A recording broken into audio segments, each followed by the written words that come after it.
दुख का कारण है। जहां सुख है उस ओर हम बढ़ ही नहीं रहे हैं, और जहां दुख है बार बार वहीं मैं जाता हूं। इसलिए लोग परेशान नजर आते हैं, चिंतित नजर आते हैं। परमात्मा के तरफ से आपको कोई दुख है ही नहीं। दुख तो आप जानबूझ करके खरीदते हैं। परमात्मा किसी को दुख नहीं देते। आपके रामचरितमानस में चर्चा ये है,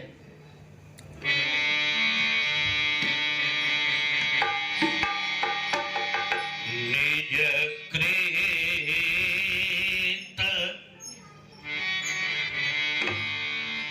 जो पाई है काहू न केहू, किसी को कोई नहीं। काहू न केहू सुख दुख करिदाता। काहू न केहू सुख दुख करिदाता।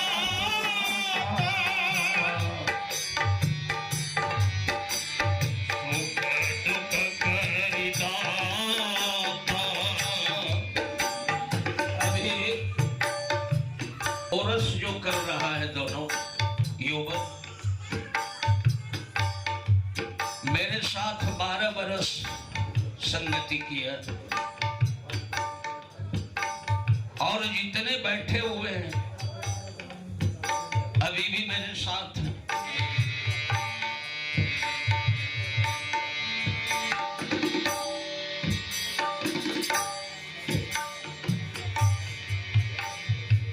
कोरस करने के बाद आपको अंदाज मिल जाएगा, स्वर वही, आवाज वही, लय वही।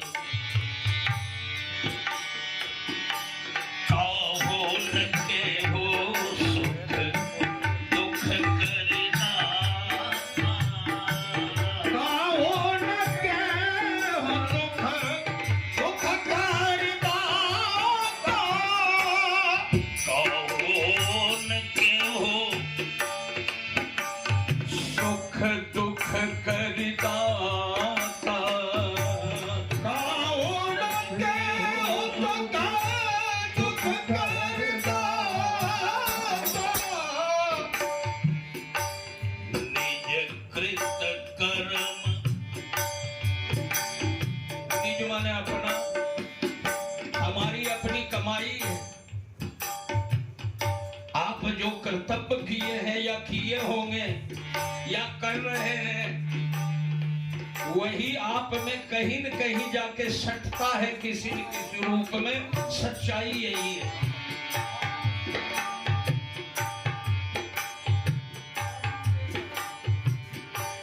निज कृत कर्म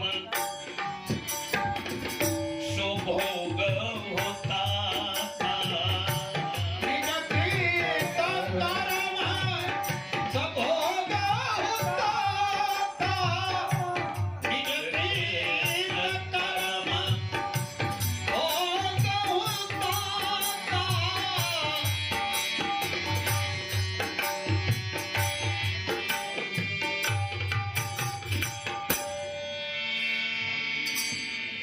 काहू न केहू सुख दुख करिदाता। निज कृत कर्म सुभोग होता। शायद आप लोग पढ़े होंगे या नहीं पढ़े होंगे, हमारे स्वामी रामकृष्ण परमहंसी महाराज के जीवनी चरित्र। स्वामी रामकृष्ण परमहंस जी महाराज जो थे, उनको दम्मा का बीमारी हो गया था। खांसने जब लगते थे तो बेहोश हो जाते थे, आंख बंद कर लेते थे, शिष्य लोग रोने लगते थे कि गुरुजी समाप्त हो गए। लेकिन वो मरते नहीं थे, फिर होश में आते थे। एक शिष्य एक दिन पूछते हैं कि गुरुदेव, यदि आपको कोई कष्ट नहीं हो तो मैं आपसे कुछ पूछूं? कहा बोल बेटा, पूछ ले।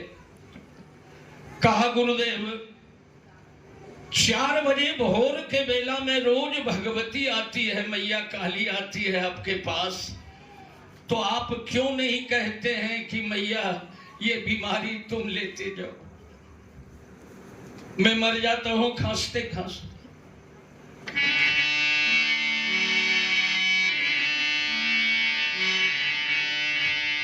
कहा ठीक है बेटा, आज मैं, भगवती जब आएगी ना तो आज हम प्रश्न रख देंगे, तुम वहीं रहना। काली प्रत्यक्ष थी, रोज 4 बजे भोर के बेला में आती थी। आई, स्वामी रामकृष्ण परमहंस जी महाराज प्रश्न रख दिए।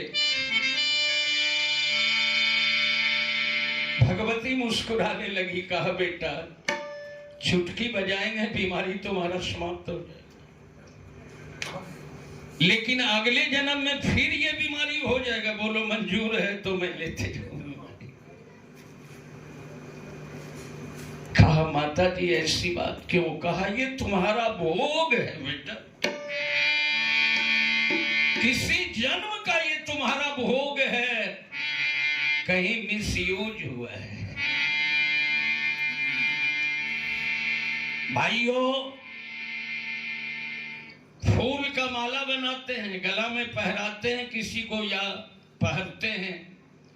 यदि एक फूल की कमी रह जाए माला बनाने में तो उसकी सुंदरता, शोभा जो होना चाहिए वो नहीं होगा। एक विद्वान लिखते हैं,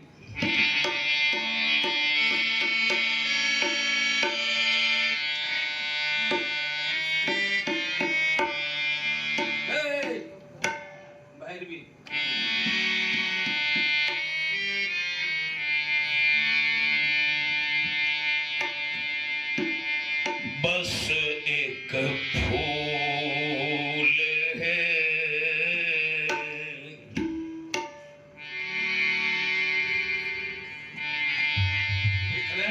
यदि बीच में ही खाली रह जाता तो अच्छा नहीं लगता। बस एक फूल है,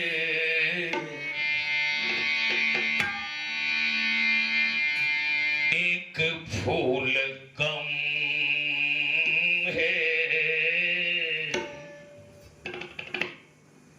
गरा सजाने के लिए एक फूल कम है, गरा सजाने के लिए एक फूल कम है। वनली वन, एक, दो नहीं, मैं बोल रहा हूं एक फूल कम है,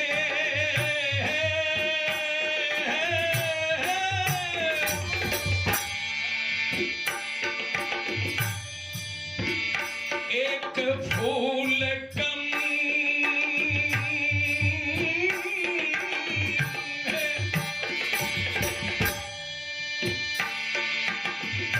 गरा सजाने के बस एक फूल। फूल मैं बोल रहा हूं, आगे मैं फूल बोला, पीछे मैं भूल बोल रहा हूं। बस एक फूल है, बस एक फूल है, जीवन भर रुलाने के लिए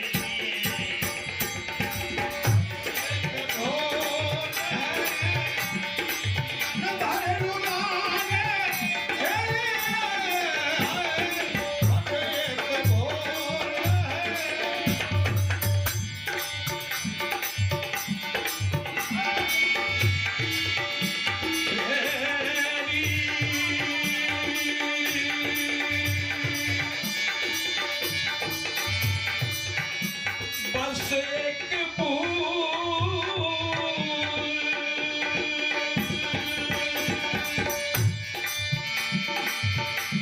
बस एक भूल है, बस एक भूल है, भूल है भूल।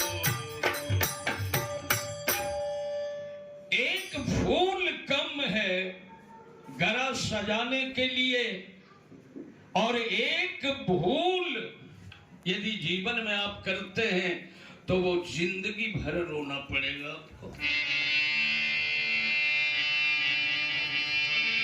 चर्चा किया करते हैं लोग गुरु का,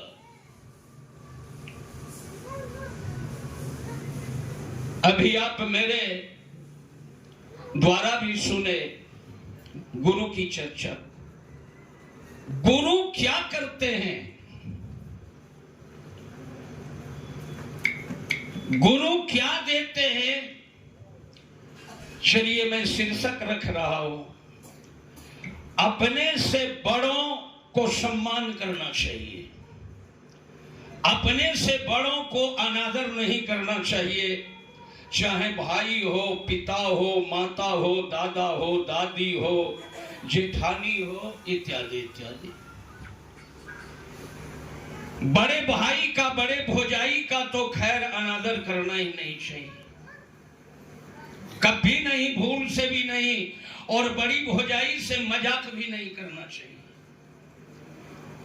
बड़ी भौजाई माता के समान होती है, और बड़े भाई संयोग से जन्म लेता है, वह परमात्मा का वरद हस्त है।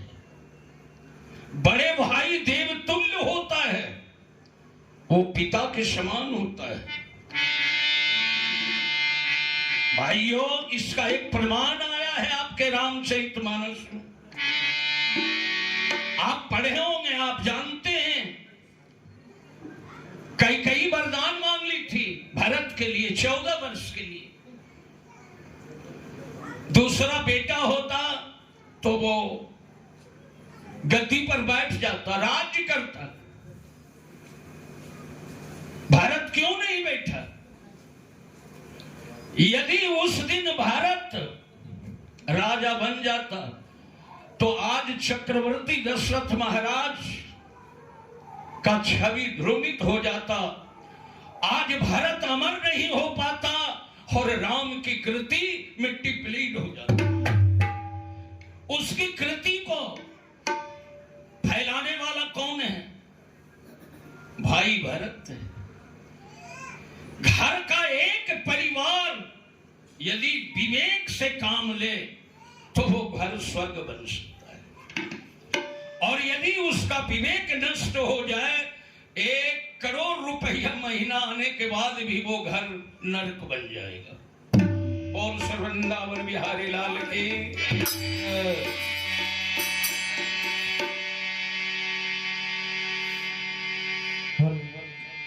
बेनो सत्संग,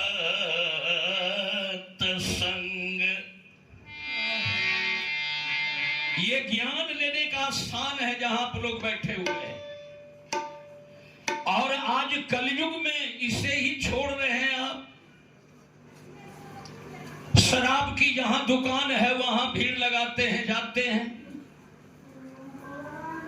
500 रुपया है भंजा करके शराब पीते हैं, जुआ खेलते हैं, बेस्या के कोठे पर जाते हैं, और जहां भगवान की कथा होती है, जहां भगवान का मंदिर है, वहां कलयुग में अब सर झुकाना भी आदमी भूलते जा रहा है। भाइयों, धर्म का विनाश हो जाएगा। किसने कहा? धर्म का विनाश कभी नहीं हुआ है, न होगा।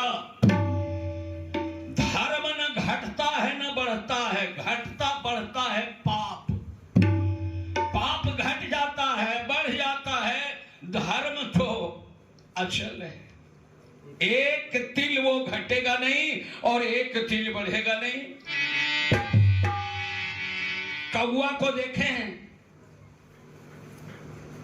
मंदिर यदि करोड़ रुपया लगा के बनाए, खर्च करके, और वो मंदिर के ऊपर गुंबज पर कौआ बैठ जाता है। नीचे भगवान की मूर्ति है, ठाकुर जी की मूर्ति है, और कौआ वहां ऊपर बैठा हुआ है। हमारे तुलसीदास जी महाराज लिखे हैं ब्रज भाषा में, ध्यान दीजिए, बड़ी क्लिष्ट पंक्ति है।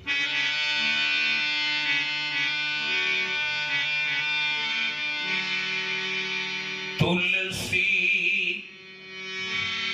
दैवल राम के, दैवल मीन्स क्या होता है बाबू?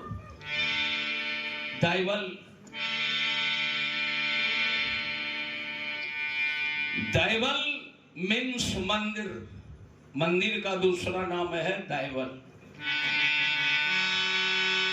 तुलसी दैवल राम के लागे लाख करोड़। उस मंदिर को बनाने में करोड़ों रुपया खर्च होता है, और नीचे ठाकुर जी की मूर्ति को ला करके लोग बैठाते हैं, और वो कौआ, विवेकहीन कौआ, काई काई करने वाला कहां बैठता है? ऊपर गुंबज पर। हमारे संत शिरोमणि गोस्वामी तुलसीदास जी महाराज ब्रज भाषा में लिखते हैं, तुलसी दैवल राम के लागे लाख करोड़, काग बेचारा हगी थके। हगी शब्द ब्रजभाषा है। काग बेचारा हगी थके, महिमा घटे न थो। अरे कौआ, तुम दिन भर पिष्टा करते रहो ऊपर गुंबज पर, ठाकुर जी का क्या बिगड़ जाए? मूर्ख आदमी गंगा में थूक फेंकते हैं, पिरकी फेंकते हैं पान खा के, गंगा का क्या बिगड़ गया? और उसी जल को महादेव पर चढ़ाते हैं और थूक भी फेंकते हैं। ज्ञानहीन मानव पशु के समान होता है, जानवर के समान होता है। इसीलिए रामचरितमानस में चर्चा आई, बिनु सत्संग विवेक न होय, बिनु सत्संग विवेक न होय। यदि हमारे अरविंद जी, पंकज जी, हमारे गुरु तो चले गए, गुरु माता भी चली गई, यदि ये अष्टजाम नहीं करते तो फिर रामविलास क्यों आता है? फिर आप लोग क्यों आते? ये कैसा समय है? ये आनंद कल मिलेगा आपको? नहीं मिलेगा। और आपको लगेगा कि बार बार ऐसा हो, सुनने को मिले। क्यों? कुछ शक्ति है इसके पीछे। बिनु सत्संग विवेक होय, बिनु सत्संग विवेक न होय। राम राम कृपा विनु सुलभन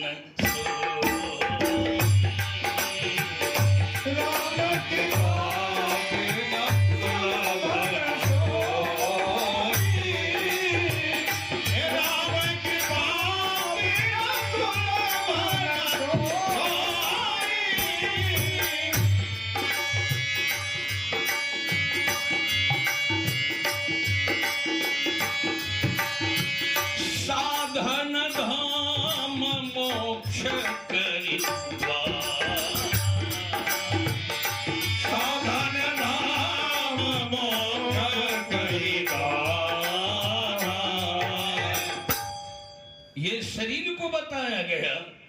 साधन धाम है, ये साधन धाम है।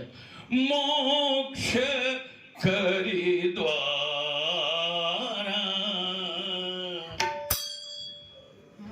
भाइयों, आज से 30 वर्ष पहले इस चौपाई को मेरे गुरु सुनाए थे। उस समय मैं समझ नहीं रहा। कहा बेटा ये साधन का धाम है। हाँ में हाँ मिला दिए, समझ में बात आई नहीं क्या साधन होता है, क्या धाम होता है। अपाई न जे परलोक समान,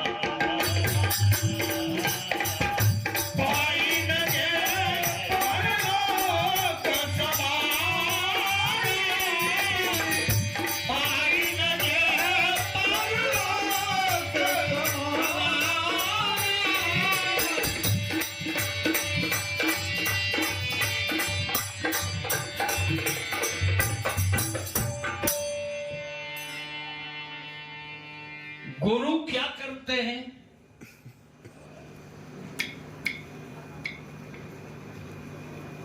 गुरु मार्गदर्शन करते हैं। गुरु अंधकार को दूर करते हैं।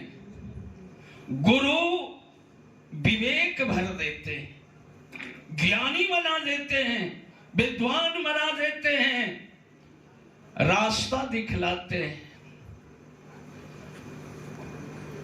आप पढ़े होंगे,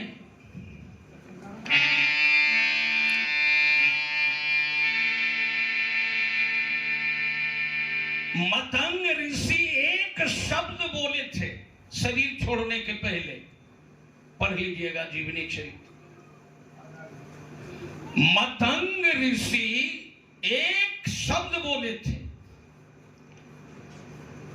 जब शरीर छोड़ने का समय आ गया उनका, तो शबरी को बुला ली।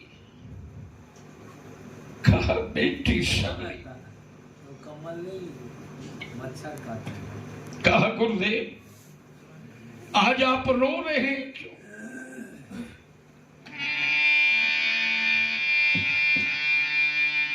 कहा ये शरीर रहे या न रहे, इसे तो जाना ही होगा बेटी, तुम घबराना नहीं। एक दिन तुम्हारी कुटिया पर श्री राम आएंगे। बस इतने बोले। रामायण का पाठ पढ़ा दिया था, महाभारत पढ़ा दिया था, संस्कृत में पढ़ाए थे। कहीं प्रमाण है? कहीं सबरी तीर्थ करने गई थी, किसी मंदिर में गई थी, कोई प्रमाण है? कोई शास्त्र में? एक शब्द गुरु क्या करते हैं देखिए। दो बात मैं लेकर चलूंगा आज। गुरु और बड़े को सम्मान देना चाहिए, बस यही मेरा शीर्षक होगा। अपने से बड़ों को सम्मान देना सीखिए। संस्कार बनेगा, धन होगा, वंश बढ़ेगा और बेटा बेटी भी जगह पर जाएगा। कुछ ऐसे कारण हैं जिसको आप समझ नहीं रहे हैं और दुख बटोरते हैं। आप कभी ज्ञान लेने का प्रयास किया नहीं?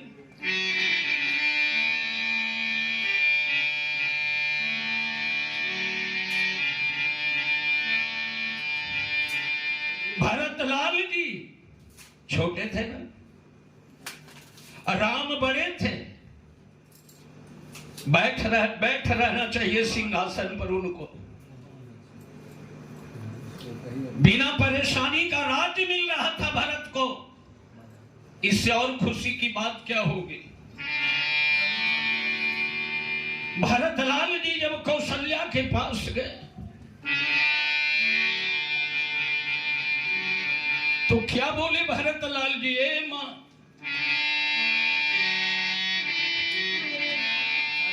हर बता द जननी